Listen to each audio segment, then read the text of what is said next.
Rahasia di balik pintu hotel ke-305 malam itu, hujan baru saja reda. Jalanan kota masih basah, memantulkan cahaya lampu jalan yang redup kekuningan. Udara dingin menusuk, membuat orang-orang yang lewat mempercepat langkah.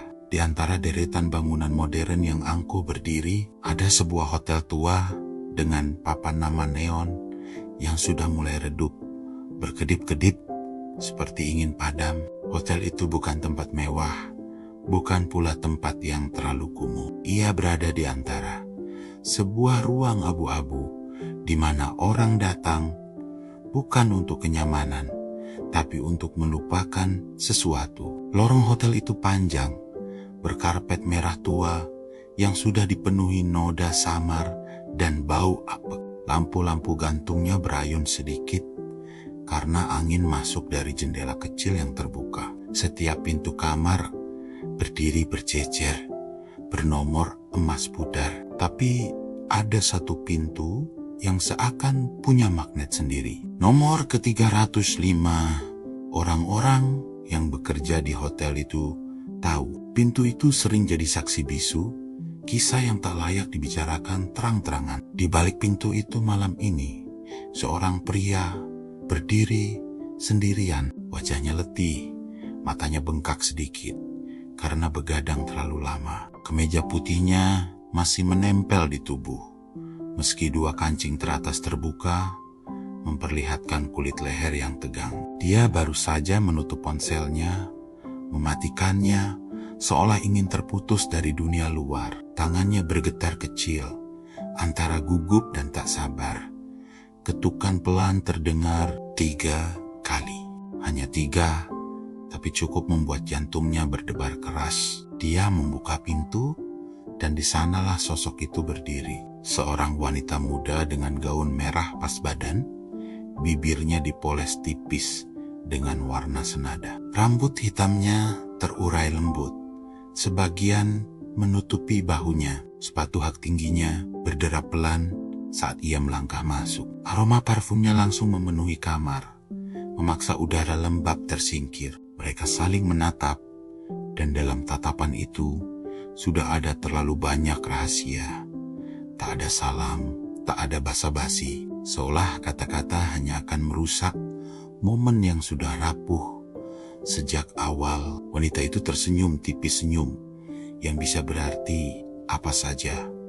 Undangan, tantangan, atau bahkan peringatan. Pria itu menutup pintu, dan bunyi klik kunci terdengar jelas, seperti mengunci rahasia mereka dari dunia luar. Kamar 305 bukan kamar mewah. Tempat tidur berseprai putih agak kusut, kursi rotan di sudut, meja kayu dengan cermin besar, dan lampu meja yang menyala redup. Tapi malam ini, semua benda di kamar itu menjadi saksi dari sesuatu yang tidak pernah boleh diketahui siapapun. Wanita itu meletakkan tas kecilnya di kursi, lalu berjalan pelan ke arah jendela. Tangannya menarik sedikit tirai, membiarkan cahaya lampu jalan masuk samar. Siluet tubuhnya tergambar di kaca, tipis namun menggoda. Pria itu tak bisa menahan tatapannya. Napasnya mulai tak teratur.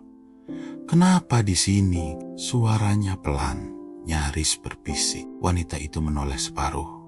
Senyum masih menempel di bibirnya. Karena hanya di sini kita bisa pura-pura lupa, jawabnya singkat. Kata-kata itu seperti cambuk. Pura-pura lupa, lupa pada cincin kawin di jari, lupa pada janji yang pernah terucap, lupa pada konsekuensi yang menunggu bila semua terbongkar. Pria itu mendekat, tangannya ragu sebelum akhirnya menyentuh lengan wanita itu. Hangat, terlalu hangat untuk malam yang dingin. Wanita itu tidak menolak, malah menoleh penuh, menatap matanya dalam. Ada sesuatu di balik tatapan itu, campuran antara keinginan dan kehancuran. Perlahan, jarak di antara mereka lenyap. Bibir mereka bertemu, awalnya kaku, lalu berubah jadi lapar. Seolah waktu tak pernah cukup. Kemeja pria itu makin berantakan, gaun merah itu mulai bergeser dari bahunya. Lampu meja redup membuat bayangan tubuh mereka menari di dinding. Samar, misterius.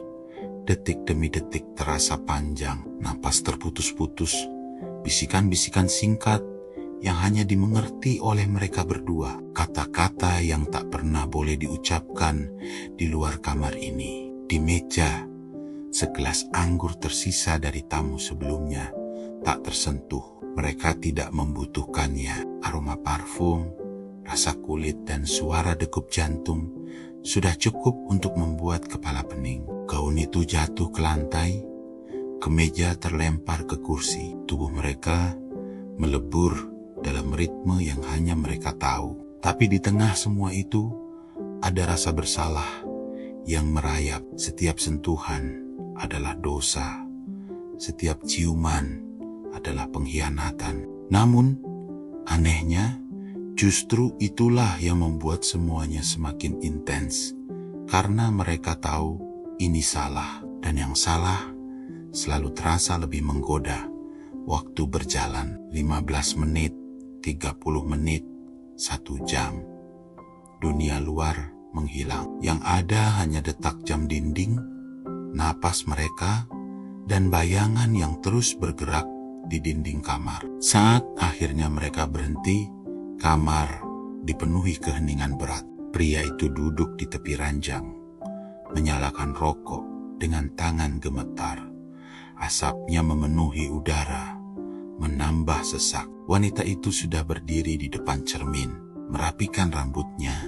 Gaun merahnya kembali menempel di tubuh, seolah tak pernah ada yang terjadi. Tapi matanya di cermin berkata lain. Ada sesuatu yang retak, sesuatu yang tak akan bisa diperbaiki. Besok kita pura-pura tidak kenal, kata pria itu pelan. Suaranya serak.